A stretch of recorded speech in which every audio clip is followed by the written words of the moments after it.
This is actually a really, really, I think it's a class I've been thinking about for quite a number of years.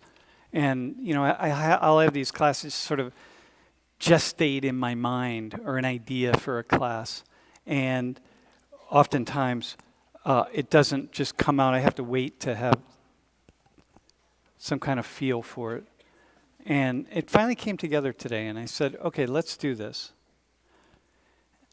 And it's called an honored guest. I'm calling this. And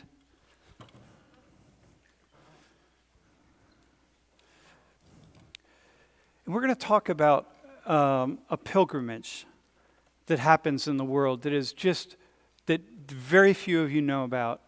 And I feel as though in the spirit of understanding and engaging one another, it's one of these, it's something to know about.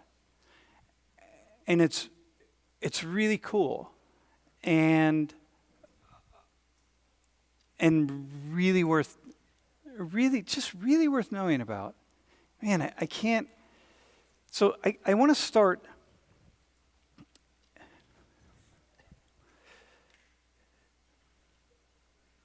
I want to start with. I'm in a really contemplative moment today.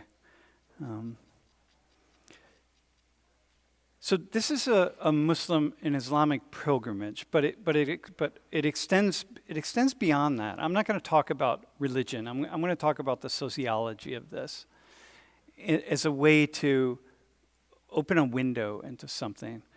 And I want to start with this idea that, in spite of, we may know it, but, we get bombarded with so much news and data, and news that is inherently about rare events, which is why, you read the news and you see violence, you see natural disasters, you see all sorts of just negative, terrible things. Well, that's because it's rare. News, we don't tell news stories about things that are common in every day. We tell news stories about the rare things. But what happens is we get caught up thinking that these things that we see in the headline are happening everywhere and all the time, and they're not. And so there really isn't a lot of violence in the world. And relatively speaking, there really isn't a lot of hate. If you think about how much hate you've witnessed over the course of the past week, personally witnessed, my guess is probably only a couple of you experienced anything you could call hate or even violence. It's like we don't see a lot of it. But if we look in the newspaper, we imagine that it's happening all the time and everywhere. And so it's really quite unfortunate that that we kind of pick out events and make them seem like the normal type of event for particular groups of people. So the other day when I was talking about Judaism and the Holocaust, and I made just kind of an offhanded comment about, well, look, hey, wait, hang on, by the way. Hold on one second. Can you turn the volume down on the stream until I give you a thumbs up?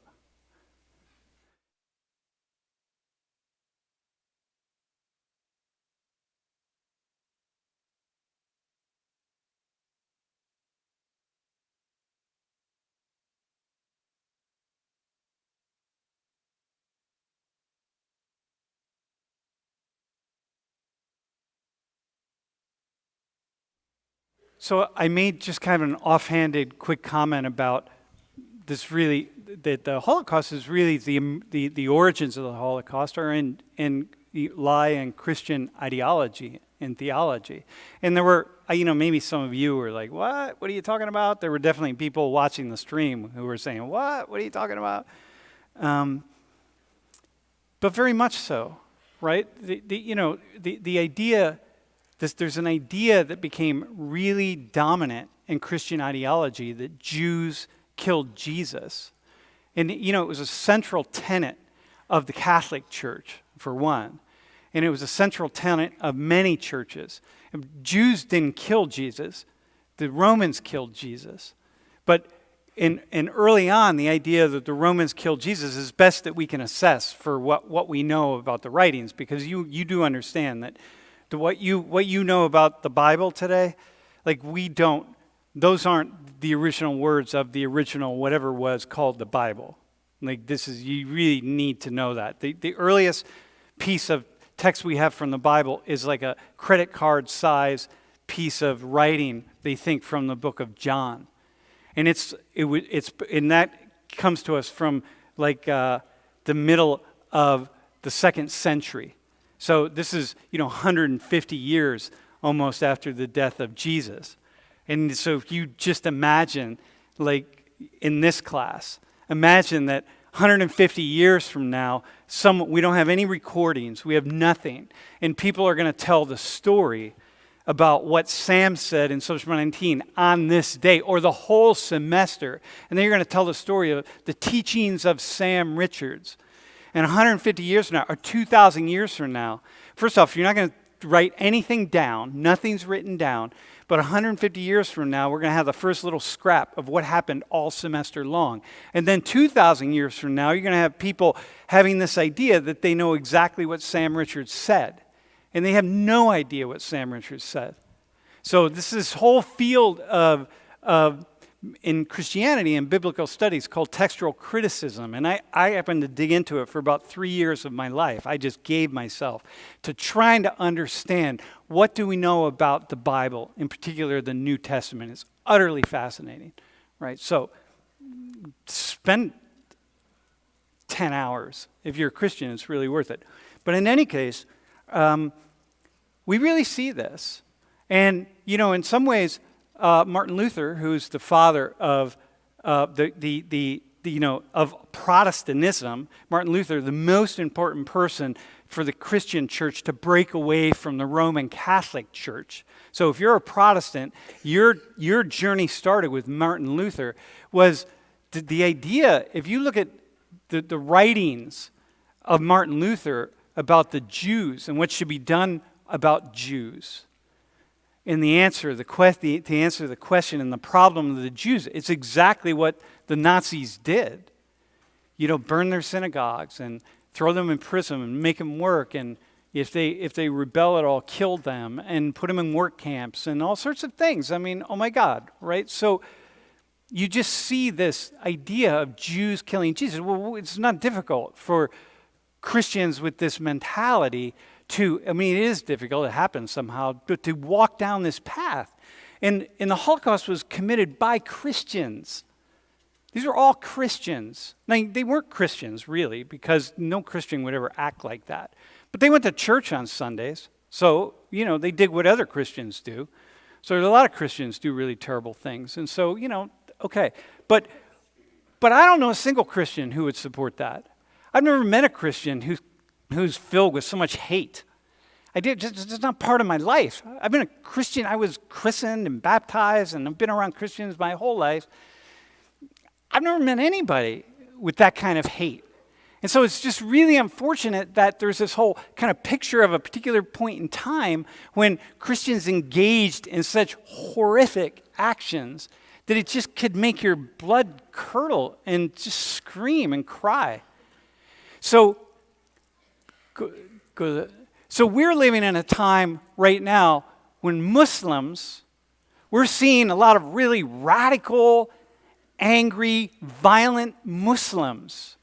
And these Muslims are out in the world committing some Muslims committing these horrible acts.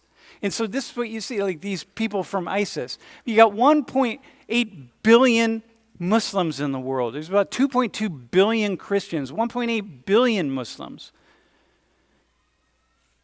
And so it's unfortunate that we happen to be living in this time right now, these decades, when we're seeing all these really radical Muslims. It's still a tiny, infinitesimal fraction of all Muslims, but it is not about Islam and Islamic ideology.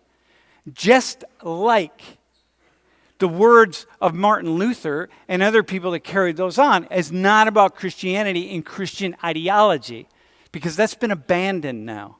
Like, it's done. It's not part of the Church of Christianity. mean, there are still some Christians who hate Jews and think that Hitler didn't go far enough and so on and so forth, right? But they're pariahs. These guys are pariahs.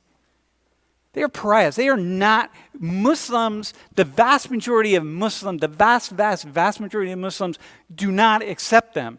Just like the vast majority of Christians do not accept, for example, the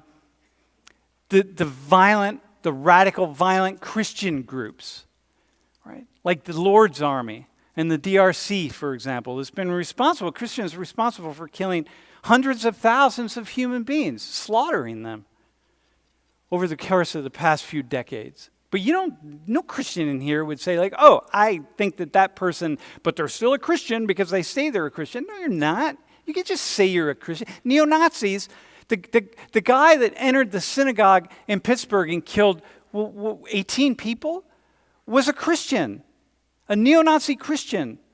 He thought he was working on behalf of Jesus, but there's not a Christian anywhere that would be, well, there are a few, but like none of you would say like, oh yeah, he was a Christian.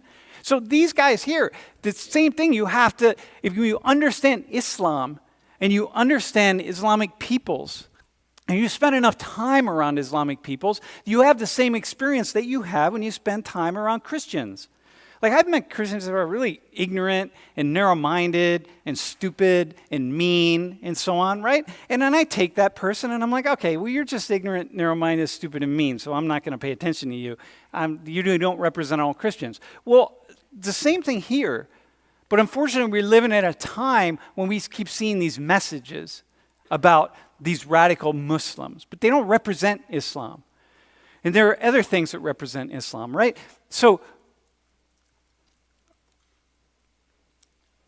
my experience in the world, in the Hindu world, and all of my work in different parts of the world and travels in the Hindu world, the Buddhist world, the Shinto world, the Jewish world. I was in Israel. All my experience is just nothing but encountering people who are really loving and kind and open. I was in Israel, and this was the first time I was in Israel, and I stayed with the family of a friend of mine who was a former student from many years ago, and then we became friends. And we went and we stayed with his family, and they were Orthodox Jews, and they lived in Jerusalem, in the really Orthodox area of Jerusalem. And people were like, oh, don't go to the Arab quarters. We're going to go into old Jerusalem, right? And like, don't go to the Arab quarters. It's dangerous. Well, it's dangerous because somebody got attacked like 7 years earlier or something, So anyway, it's dangerous. Don't go there. Of course, it's the first place we go because that's why we're there. We're there to talk to people. And so we go right to the Arab quarters. So my friend is Jewish, and he's wearing the Star of David, and we go into all these Arab shops, right? And we're talking to people. And we go in the shop because we're just talking to people, looking for things. And every single time that the person saw the Star of David, the Arab shopkeeper, they'd be like, are you Jewish? And like, yeah, I'm Jewish. And I'd be like, hang on a second, Abdul, come here, or Muhammad, come in here. And before you know it, he's calling his friends in. And he's Jewish, right? And like, oh my God. And then they before we know it, they're bringing tea out for us and pastries out for us. And Abdul is standing at the door going, when you're done here, you have to come to my shop. And we're thinking, Abdul wants us to go to his shop because he wants us to buy something because he knows we're Americans. Abdul doesn't want us to buy anything. Abdul wants to be able to have my friend sit in his shop, my friend who is Jewish, because Jews never go to the Arab quarter anymore because they think it's so dangerous. But my friend is there and we're there, and they're like, do me the honor and the blessing of sitting here with me, and we will have tea together in my shop. And I think that was every day, every moment were the kinds of experiences that we had. And then we had a similar kind of experience with Jews. And it didn't matter. And I'm like, wait, Jews and Arabs, they hate each other, but like you're all like, what, you're embracing everything. And so I see the same thing here. So we're going to talk about this pilgrimage. It's the largest religious pilgrimage in the world. It is larger than the Hajj. So before COVID, they counted the count is anywhere between 16 and 30 million people took part in this pilgrimage. And the pilgrimage ends right here at Karbala, and it starts right here in Najaf. But people come as far as Basra, they come from Iran, it is a Shiite, not a Sunni. So you need to know, Islam is divided into two parts, the Shiites and the Sunnis. And I'm not going to go into what the differences are because it doesn't really matter, right? This is a Shia pilgrimage, okay?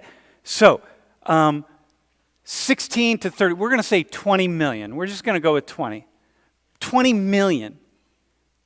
20 million human beings went on a pilgrimage to Karbala, to the grave of the grandson of the Prophet Muhammad, peace be upon him.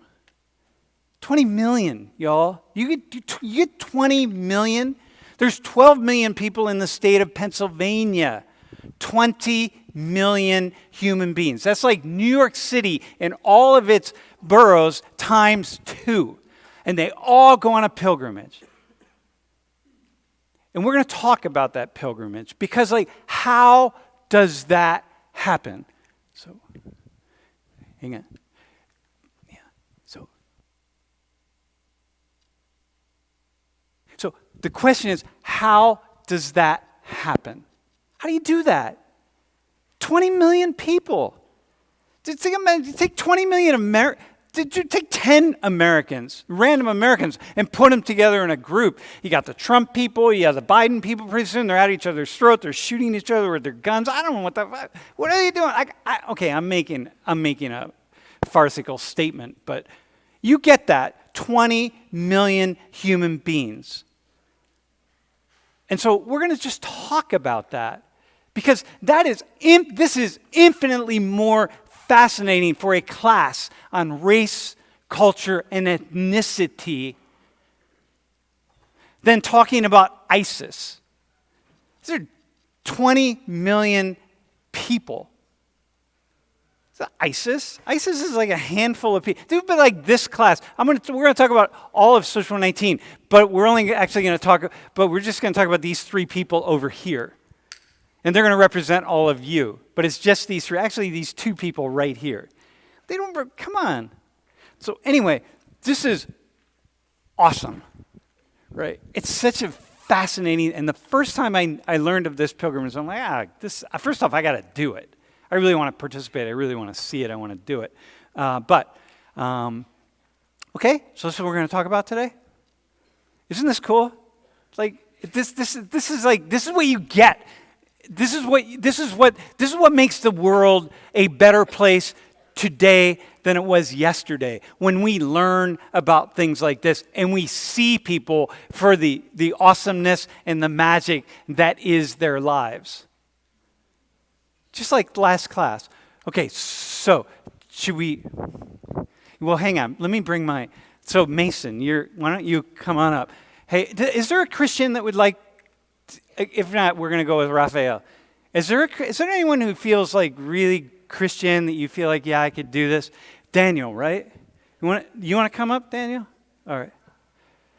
Raphael, you can. Now, hang on. We're going to wait. I'm going to save you, my friend. Daniel, come on. Yeah, you can sit at the chairs. Sit in the chairs. Yeah.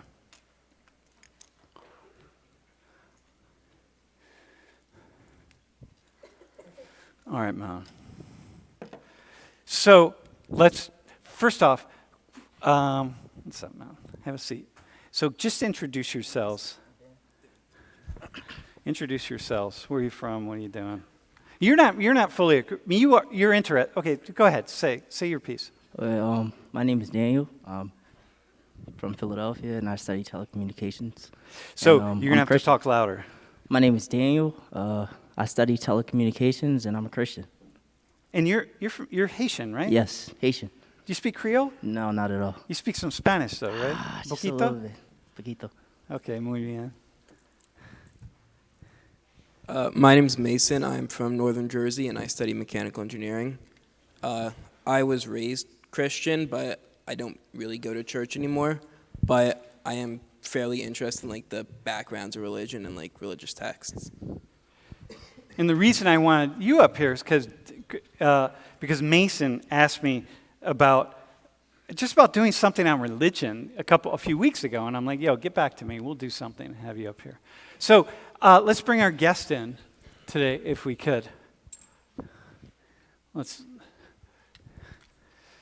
Salam alaikum.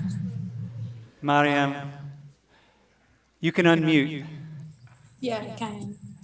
How are you? I'm fine, thank you. How are you? I am very well. Salam alaikum. Hey, do you? Wait. Why we have an echo? Hang on. Hey, Jeff. Mariam, how are things? Fine, thanks. Yeah, okay. Hey, so talk as loud as you can because we have to keep the volume down a little bit here because, yeah. Hey, so welcome to Social 119. So here we are, the class. Class, say hello. Yeah. Hello, everyone. Awesome. It's very big And class. and we are going to. So you live in Najaf. Yes. Yeah. Okay. So we're gonna have a. Have you participated in Arbaeen pilgrimage? Yeah, of course. I went maybe 5 years ago. And when it becomes so hot, I stopped to walk. Yeah. Wait. How many? Say that. How many times?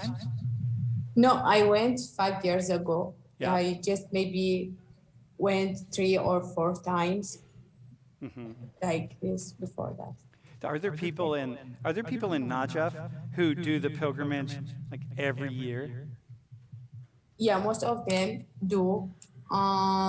Maybe they start walk before 10 days, some of them before 5 days of the Arbaeen, because the distance between Najaf and Karbala is not as far as other governorates. So maybe the Najaf is the nearest to the Karbala from all the governorates on the Iraq. Good. Awesome. Hey, so we are. I want to introduce you to 2 people. Hang on. This is Daniel. Daniel's the white guy in white. No, Daniel's the guy in red. Mason is in white. Okay? So say hello. Hello, You Miriam. can look right here. Yeah. Hello, Miriam. How are you? My name is Daniel, obviously. And Hello, I'm I am Mason. Mariam. Yeah. Nice to ahead. meet you. It's nice to meet you also. Go ahead, Mason. I'm Mason. Hey, wait, bro. Can you teach them how to say Can you do that? Yeah. The voice is not clear. My voice is not clear? Yeah, I can hear your voice twice. Oh, you hear it twice? Huh. Yes. Yeah, we're going to work on that. I'm wondering if we should try. Can you use the speakers on your laptop? The speaker. I think the problem is with you because, now I can't hear you clearly. You Can can you hear speak? clearly? Yeah, that's good. Okay, good. All right. Hey, listen, he's going to just teach you one. No, we'll do it at the end of class, okay? All right. Hey, so Mariam, let's you and I talk a little bit. So what I want for the 2 of you, I want you to come up with questions. As we're talking, I want you to come up with questions. And I want you to imagine that, because Christianity and Islam are very similar religions. Hang on a second. Let me speak to people on the stream. I know that there are probably a lot of haters out there if I say this, but I'm a sociologist. And as a sociologist, I'm going to say that Christianity and Islam are basically the same religion. Okay, so whatever. Yeah, the same prophets. I mean, Christianity doesn't have Prophet Muhammad, peace be upon him, but Islam has all of the prophets of Christianity, including Jesus. Jesus is mentioned more times in the Bible than more times in the Quran. That's the holy book of Muslims, than any other prophet. And Abraham and Isaac and all of the Jewish prophets are part of Islam too. So for me as a sociologist, they're very similar religions. So you don't have to hate me. Okay, so what I want the two of you to do is come up with some questions as she and I are talking about this, okay? Got it? All right, so for right now, you're going to just kind of hang. You can keep your microphones off. Okay, so Mariam, I'm going to say a couple things, okay? I'm going to show a couple of those photos from the beginning. So all right, let's go to the first one.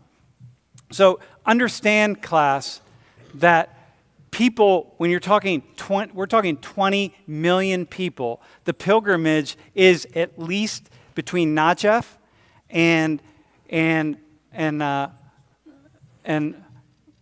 Basra. No, hang on. And the pilgrimage itself is 50 miles, but people come from all over. So Mariam, so when I have that very first photo of people just walking along the side of the road. Yeah? Is that it? Do they have to start in Najaf? No, of course. People start from where they live. Like people in Basra start their walk from Basra, and in their way to Karbala, they pass through the Najaf, and people from Hilla start from Hilla, people from Arbaeen, some of people in Arbaeen come to Karbala too. So everyone starts from where he lives. But the people who can't walk for very far distance, they just come to Najaf and start from Najaf. But most people start from where they live. So if you live between Karbala and Najaf, you could start from your home and just go to Karbala. Okay. Yeah, of course. People who live in Karbala sometimes because the distance to Imam Hussein shrine, so they don't have to walk a very long distance. It's very near to their house. So they sometimes come to Najaf and they start to walk again to Karbala. Like they come to her and walk to their houses, something like this. So they take a bus to Najaf and then go back home, walk back home. Yeah. So how long does it take to walk that on average? It depends on your speed in the way, and if you take a lot of rest. But if an average, maybe it take 5 days with a lot of rest in the way. Okay. So I'm going to show a couple photos of people walking. All right. So we have the first one. Here's another one. Then remember, class, we're looking at 20 million people here. Okay, 20 million. And we're taking on average like 5 days. For some people, it's a lot longer, 20 million people. So here we go. This is that one of people walking along the road and cars are driving and like, oh my God. It's just people, it's people as far as you can see. And go to the next one. Here's another one just as far. And hey, that third photo with all the tents and people walking along, is that in Karbala or is that in Najaf? No, this tent, you can see it all the way from Najaf to Karbala and from Basra to Karbala, like all the way from any governorate in the Iraq to Karbala, all the way is full with these tents. Just filled with people. With people on the tents, because when you walk, you need to a place to rest and to eat and to maybe wash and something like this. So these tents where the people like sleep and eat and everything. Okay, so I want to get to the eating in a second, but go to the next slide. So this is actually at the shrine in Karbala, and where people are gathering. Now, obviously, all 20 million people are not in the shrine itself, because that would be a really, really large shrine. But oh my God, right? So. What are you doing? Do either of you have any questions yet? Hang on, Daniel has a question. Honestly, the experience is surreal. I don't think there's anything comparable in the Christian culture to that journey. But I wanted to ask, what would be your most memorable experience, with someone so far? Or, do you happen in that journey that you took 5 years ago? Did, you have something super memorable happen? Yeah, so did you hear that? What is your most memorable experience of doing the pilgrimage? Um, maybe the moment you rush to the shrine and see all the people like do the same thing, they all cry, you feel something I never felt before. It's something very different. You feel very pure and very honest with yourself and with the God. And I think this is the most memorable thing for me. I can't forget this feeling. Uh-huh. I could, yeah, like, can you imagine, like, so 20 million, with 20 million other people, right, who are all, do you have any questions? So, like, obviously everyone has the same goal, but what is like the sense of community like? Is it like are people like actively helping each other and like sharing food and water, or like is it kind of everyone on their own? Oh, okay. The speak of what is very long. Um, I don't know. Can I speak about the food, Sam, right now? Yeah. Why don't you Okay. speak about the food? Okay, so on the way you saw the tent before. In this tent, each tent have food, like a large amount of food. And people, while they walking, when they feel hungry, they can enter the tents and eat whatever they want without any cost. Like they eat for free. There's Wait, no charge, so no I money. want to be clear. So they eat for free, right? At any point you can stop and eat. Yeah, of course. And there's all type of food you can get and all type of drinks. So whenever you are hungry, you enter and eat, and then you just go and continue your walk. So you stop. So it's like you're at a fair. I mean, it's just like food booths the entire way, right? Yeah, Go ahead, Daniel. exactly. That's like absolutely crazy. We experienced something like that on a minor scale, like in Baptist church, like after church when congregations come together. Yeah. Oftentimes they have like food after that. But to think of 20 million people in different communities in between is something that's like unheard of. Yeah, And eating for free for like, eating for free, yeah, man. it's crazy. And the food is good, by the way. Good Yo, eats. the Iraqi food is the only food that I've ever experienced is better than Iraqi food. It's not Omani food. I'm sorry, gentlemen. It's Afghan food, but whatever. But Iraqi food is. So we're seeing the tents. Let's go back. Go forward. Yeah, right there. Okay, so now here's this photo with all the food lined up.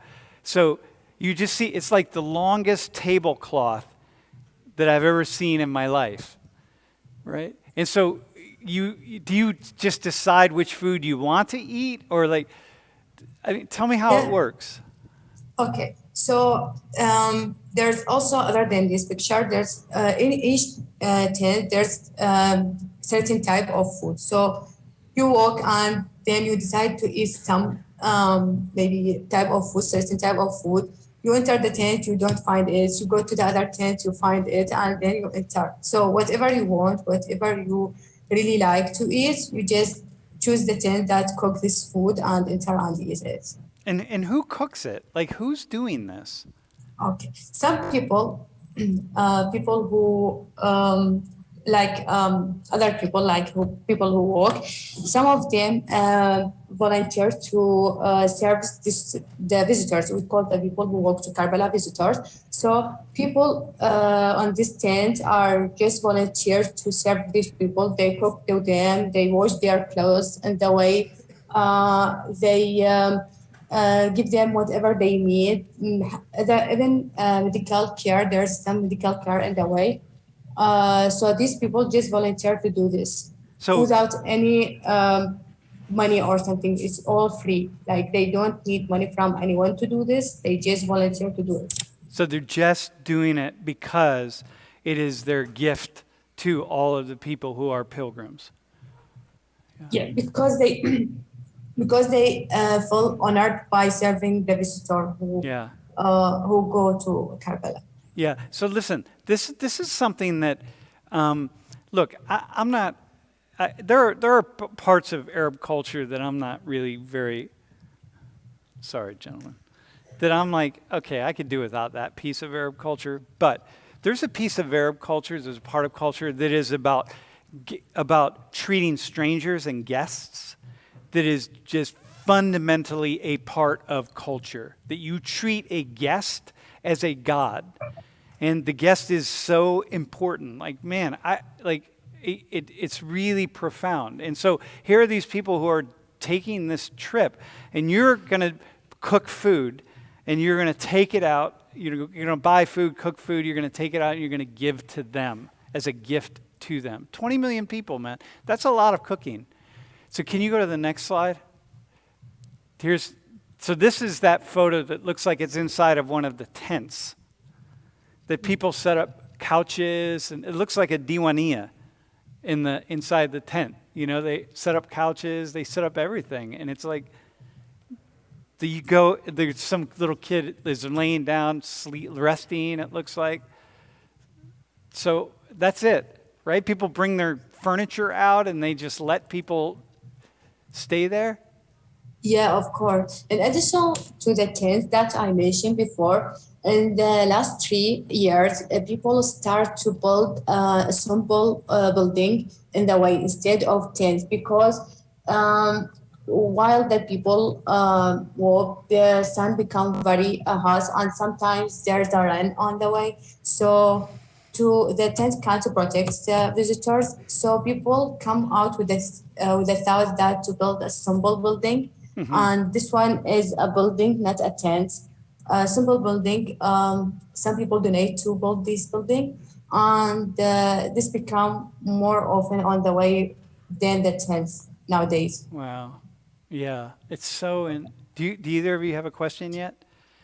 Yeah. Honestly, I'm just in awe by the difference in culture. It's just amazing to see humanity come together like that. Is absolutely insane. So here's this photo of this guy just pouring water for people. So he's just walking around with this big goat skin water container, just pouring water for pilgrims, right? Like, that's his job. Yeah. So he's not getting paid. Nobody's paying. Like, you don't pay for anything at all. It's all. It's free, completely free. Yeah. Yeah, and like how Mariam keeps saying, "Oh yeah, of course." Like, you don't pay for anything. Yes, of course. It's like, no, it's not. Of course, like that's not an of course, Mariam. Like it happens in small communities in different places in the world for sure, but nothing like this. Can you go to the next slide? Look at this guy with these big vats of soup, man, of stew, right? Like.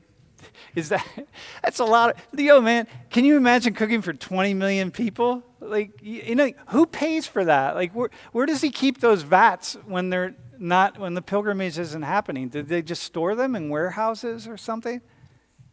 No, actually, the money is come from different sources for this. Like, it's not that we are stored at our house and then we cook it on the Arbaeen. No. Rich people, there's 3 sources of money for this food. The first one, the rich people donate their money on this Arbaeen. So, and the people who volunteer to cook the food take this money and use it either for food or the drinks or to build the buildings that we spoke about it before. And the British people, not just from Iraq, some of them from Iran, some of them from India and Afghanistan. So from different governments and different countries, the money come to cook this food. The second source is the limited income people. They make a box and they cut off some of their salary each month and put it in this box. And when the Arbaeen is come, they took this money and use it to cook the food and give the service to the people they need. The third one, we have something that in the shrine of the Imam Hussein itself. When people come to visit Imam Hussein, they donate money all the year. Like 20 million visitors on the Arbaeen and maybe more than 20 million person all the year come and donate a simple amount of money. All this money collect and then use it for Arbaeen too and other things. But some of the issues in the Arbaeen too.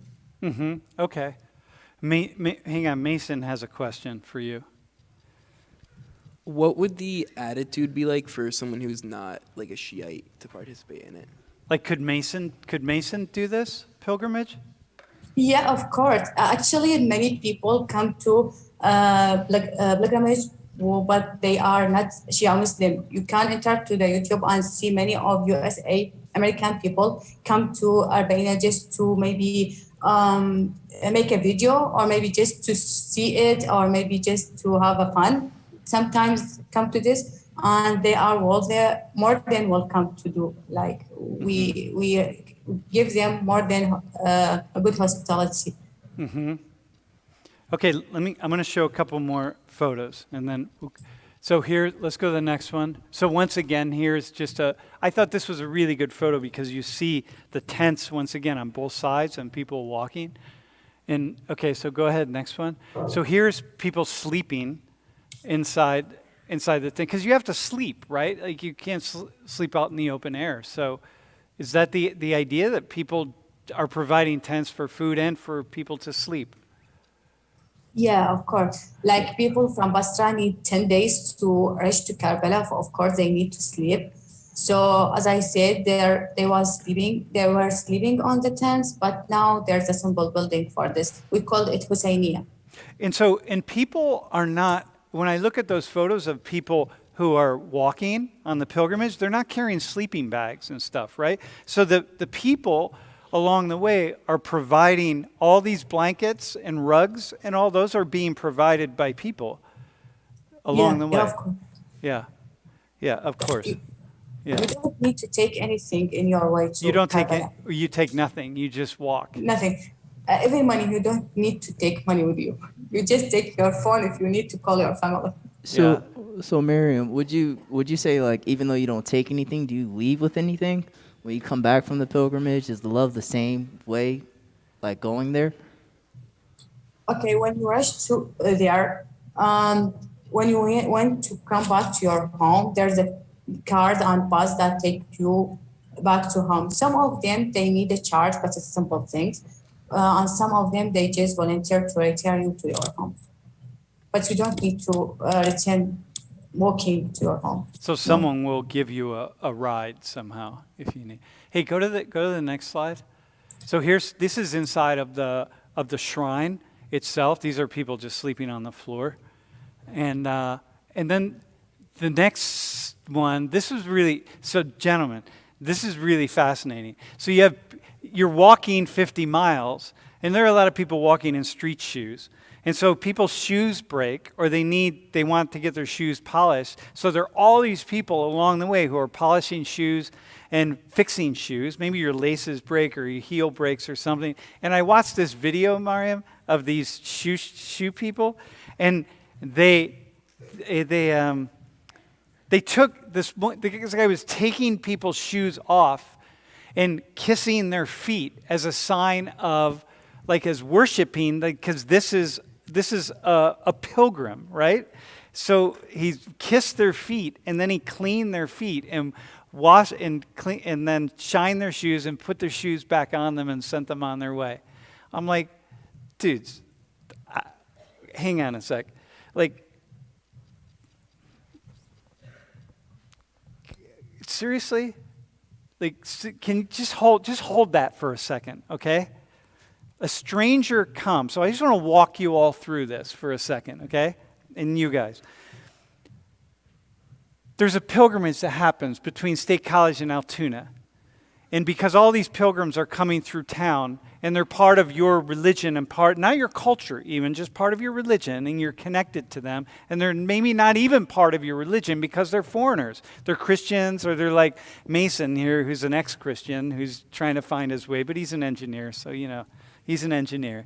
And you go, and they're doing it, and then you're feeding them. You're going to take the rugs out of your house, the blankets out of your house. You're going to set up tents. You're going to do this for 5 to 10 days. And then you might even shine people's shoes, and you take their, like, stinky, smelly shoes and socks off of them and clean them, and then you bow down and you're going to kiss them as a sign of deep respect and reverence.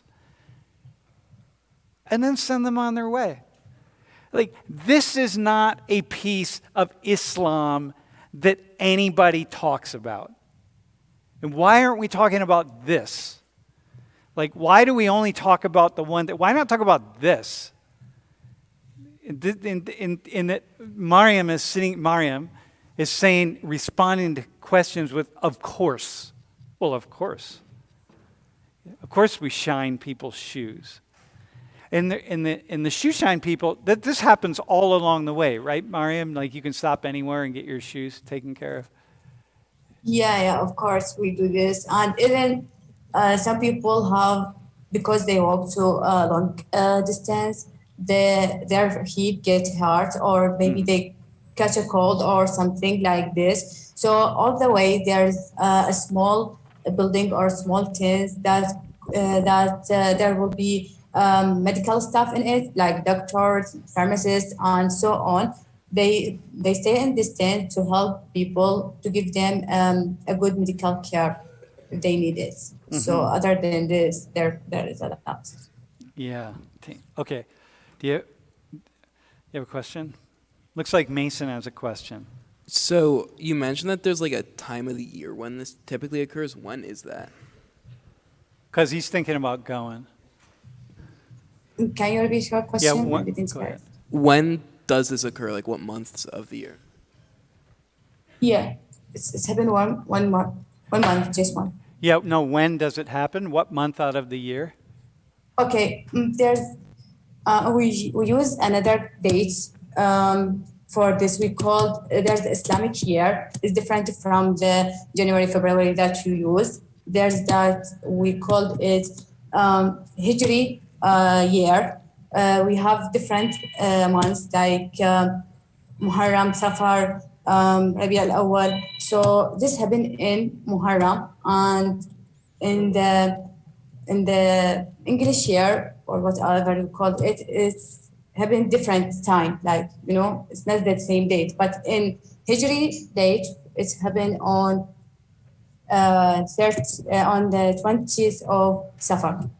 Yeah, so this year it's in September, by the way. Daniel, do you have a question? Honestly, I've never actually heard of this process. You hear a lot about Islam, but I've never seen this side of it. And honestly, it is eye-opening that this level of love and humanity actually exists, especially in, like from the outside lens of what we don't normally view. So my question to you would be like, what has this impact been on you? Whether that be like mentally, spiritually, what is this impact on you? Yeah, that's a good question. Okay. Wait, before you answer though, I just want to. Does anybody have a question? You always have a question. All right, go ahead, Mariam. Okay. So actually, it's like remembering you about your Islamic history and the sacrifice that happened all these years, so that Islam can come to us. So it feels like you become a new person every year because you remember everything, and it's like the Islam grow up inside us, and we come near to the God and thank Him a lot, and we should appreciate it. So also it's like remember us about maybe the importance of hostility and importance of the all manner that we should have, and all things that the Prophet Muhammad and his grandson taught us, so that we can't forget us all. That's the most important thing for us. Awesome, man. Okay, we have another question. Yeah. Assalamu alaikum. Wa alaikum salam. Okay, so my question is, I know there's the Kaaba, that's like the cube, right? Yeah, that's Yeah. the Hajj. Oh, okay. Well, I was wondering, how is that process different, or is sort of the treatment of people like giving to guess, is that process the same for that pilgrimage as well? Yeah, for the Hajj. You have not, Mariam, you have not been on the Hajj, right? You Yeah, were- I didn't. But it's a completely different. Like the Hajj and Karbala walk is different. It's completely different. Like we walk to Karbala because we want this, but Hajj is something that we should do. Like it's like how I can say it. It's something like Arbaeen. You should do it, and if you didn't do it, you will get punishment for this. You know. But walking to Karbala is something very different. And in Hajj, there's no this hospitality. Like there's no free food, there's no free services for you, there's no free medical care. You just go there and walk around the Kaaba, and this is all. Like there's no thing like walking to Karbala is different, completely different. Yeah. So is it longer or is it shorter than that pilgrimage? No, The No, Hajj it's is more. shorter.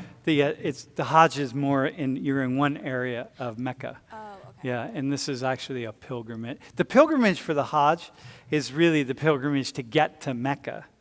And so however that is, the pilgrimage starts from your home. And this one really can start from your home too, but it's really that period. Oh, okay. Yeah.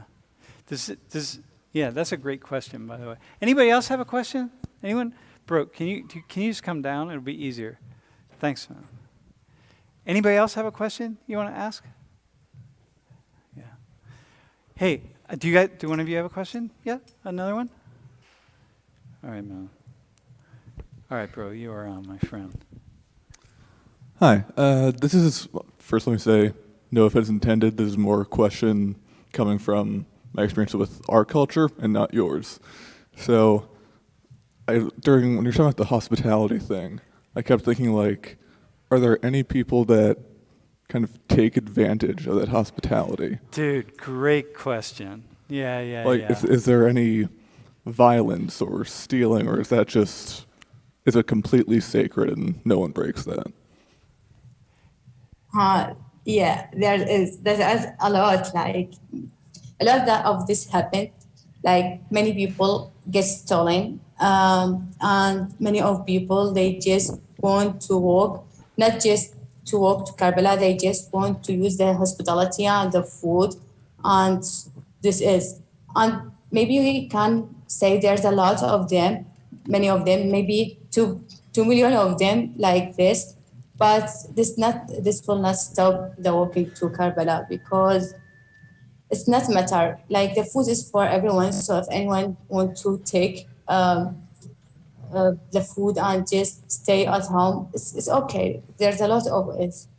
So the idea here, this is a really good question because and this is what's really important. Like human beings are largely the same all over, right? There's a kind of mostly a similar number of people who are like ladrones or thieves or whatever, right? It's the same. So like one can imagine, and this is what she just said, that there would be some people that pretend like they're going on the walk, but they're not really. I just want to get some bananas and some pineapples. And I have a follow-up question, if that's all right. yeah. So does anyone, like, how do people deal with that? Like, is there any kind of concept of, like, road justice, or is it just kind of forgive and forget because of the kind of sanctity of the pilgrimage? Yeah, there's no something like law or just punish the person who do this because people who walk, they just think about rushing to the Karbala, so they don't mind this thing. And most of people when they walk, they don't take like valuable things with them, like take jewelry or something like this. So even if there's something that's stolen from you, it will be a very simple thing. So there's nothing to become very big on, so on. Like, I said before, it's when you walk to Karbala, you don't need to take anything with you. So there's nothing to be very angry about it. Mm-hmm. But the most thing that is not appropriate will happen while you walk, that maybe some people like the men and what they say to women, and some of them become a little violence, but this will be need to have a move on them and punish them. It's something different, you know. Yeah. Yeah, that's cool. Those are really good questions. Thank you. Yeah. Thanks, Mel.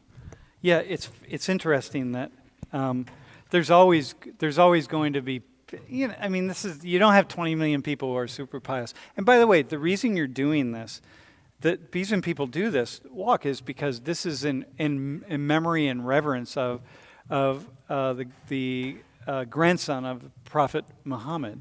And so it is a recognition that this is where he died. He was martyred, which means in Islam, what that means is you died while you were showing reverence to God. So he died as a martyr in Karbala. And so it is the recognition of that. I don't want to get into details of Islam. Any other questions? So you have one? Anybody else have a question? And then we're going to... So once you get there, you go to the like shrine, and then do you do anything else? And like, how long do you stay there for? Yeah, when you reach, you just apply on, like, I think you call it wish what you want. Like, I wish people who don't have children, I wish I have children. They pray that the God will give them children. Or if you want to get rich, you pray to God that you will be rich on something like this. Like, you wish what you want. They are under prayer. It will take maybe, I don't know, you can stay 1 hour or 2 hour or maybe half an hour, and then you come back to your home. It's not take a long. Like, there's nothing specific you do. Just when you reach, you pray, and that's all. Yeah, so you pray and then you say your prayers. So you mentioned like people like wish for something. Is there things that are like you're not supposed to wish for, or is it like anything you want really? Yeah, like money, Because right? you mentioned people like praying to get rich, and that is like kind of, I know in some religions like you're not supposed to be greedy. Yeah, isn't that like haram? No, you can wish whatever you want. That become rich is not a sin in our religion. You can be rich, but when you become rich, you should have some of this money and give it to poor people, you know. But it's okay to be rich. Every person want to have money and children. We call it zinat al-hayat al-dunya, which is mean like I don't know how to say it in English, but it's life. Like, the money and children is life, and it's what any person wants in this life. So it's okay. So just don't forget the poor people. Yeah. Yeah. All right. Daniel, do you have anything? Are we good? Yeah, I'm fine. All right. Hey, Mariam. Thanks. Thank you, gentlemen. And hey, thanks for joining us today. It's really fascinating, and really appreciate you being here, and awesome. And maybe, and one day we will see you here at Penn State. Yeah. Yeah, it's nice to meet you, and it's nice to share my religion with you. And if you need anything in future, just call me. Yeah. Okay. Thank you. Yep. Yeah. All right. Hey. Okay. Thanks, gentlemen. Well, hey. Yeah. Thank you. Thanks. I appreciate it. Thanks for. Yeah. Yeah. Go ahead. Yeah. Ask a question. All right. First and foremost, it was lovely learning about, that aspect of another religion. As a Christian myself, I do have questions concerning some things that I like to open up a conversation about some comments you made earlier regarding what I believe in. First off, I would like to say that my lens about Christianity is different from a lot of different lenses, because with religion, you view like a supreme being as a God. And Jesus is God in my eyes, but I also view him as a friend. So my view and the way that I view this world, the way that I view him and different things are completely different. And I think there are a lot of other believers out there that would definitely agree with that. Now, you made a comment about questioning the text and the validity of the Bible, and said there was a small portion of the Bible that was actually what was originally written. Do you mind expanding on that? Well, yeah. So we don't even know if that was the original text. Is the earliest text we have. Most of the versions of the Bible that exist, the early versions we don't know if they're copies of copies of copies, and we don't know how many are forgeries and how many are real. We don't really know that. So the only thing when you read the text in a Bible, or anything, the Torah, the Quran's a little different because it's written later, but in the early text, you don't believe it by fact, you believe it by faith. And so if you're a Christian, you have to believe in the words of the New Testament by faith, meaning you have to believe that is those are the words of God. And so what I'm saying as a sociologist, what we know for certain is that those are copies of copies of copies, and we see lots of different variations of them, and then they ultimately get settled on. The books that get settled on that are now constituted the New Testament of the Bible are books that just got settled on by people over time, and a lot of that was determined just by power and decision making. And so you don't believe it by fact, you believe it by faith. And that's what makes Christianity, that's what makes it so awesome, that you believe in the words of Jesus, not because they are the factual words of Jesus, but because not because factually they are the words of Jesus, but because by faith you believe that they are the words of Jesus. And that to me is awesome. It's cool. I have to agree to disagree with you on that one. Well, you can, but I would say go read about textual criticism and what we know, and then... If you don't mind. Go ahead. No, go ahead. So, intertwined in our belief is spirituality and the belief in three beings being equal and together, as we know. God the Father, God Jesus, and the Holy Spirit. Now, in our religious texts, or the Bible, what you want to say, the belief that the words were inspired directly from God when these people written these texts lead us to believe that these are facts and not statements. And and there are sociologists and researchers that have proved it, the Bible is one of the most factual books in the world. Okay. So no matter how many times it's been revised, the words and the translations are not very far off from each other. The message is still the same. Okay, so here's what I will say about that. And so listen,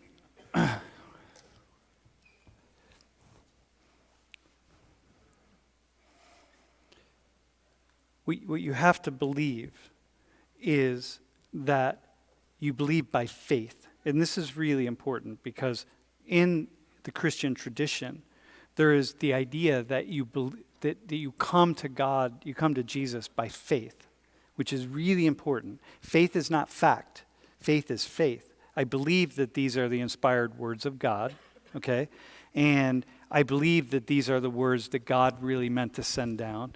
I believe that. I believe that by faith.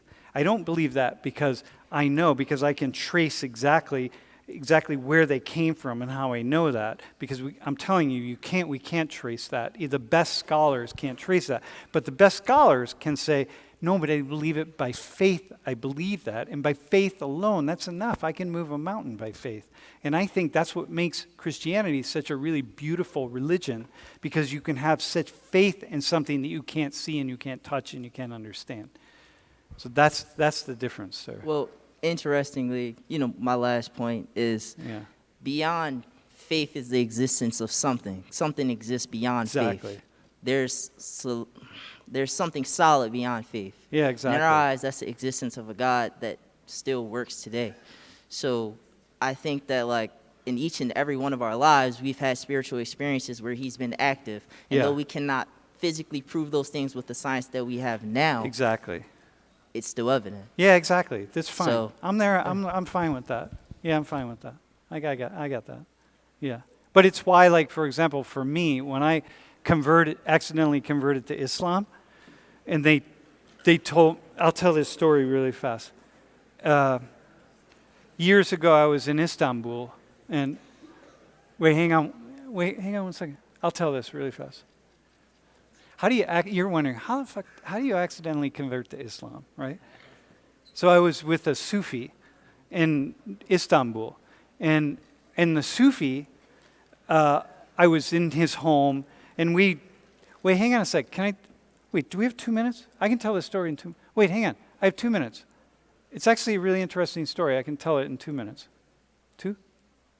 But I need silence. I need quiet.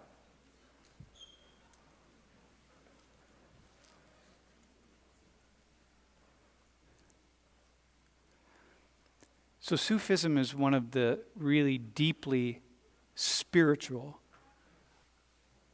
arms or wings or parts of Islam, okay?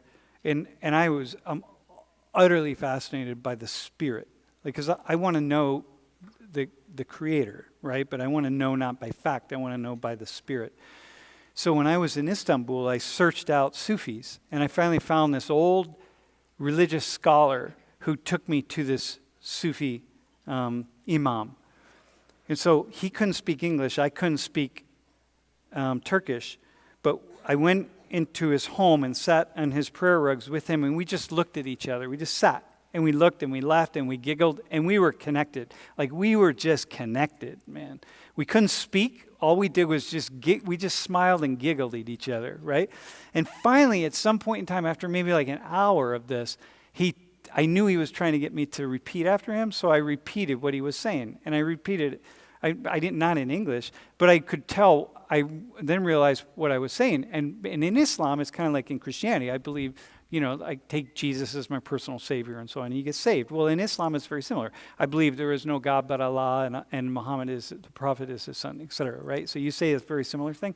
So I said that, but not in English. And I got done, and he said, okay, say it again really clearly. So I said it. And when I got done, he's like, okay. He gave me the name Suleiman, and he said, now you're Muslim. And I'm like, fucking A, I'm Muslim. All right. So I texted my wife, and I said, hey, guess what? I just converted to Islam. And she's like, WTF? And then it was just, but then he told me, but you can't believe in evolution. And I'm like, all right, well, then I can't be Muslim, because I got to believe in evolution. All right, we'll see you all. Dude, thanks, man.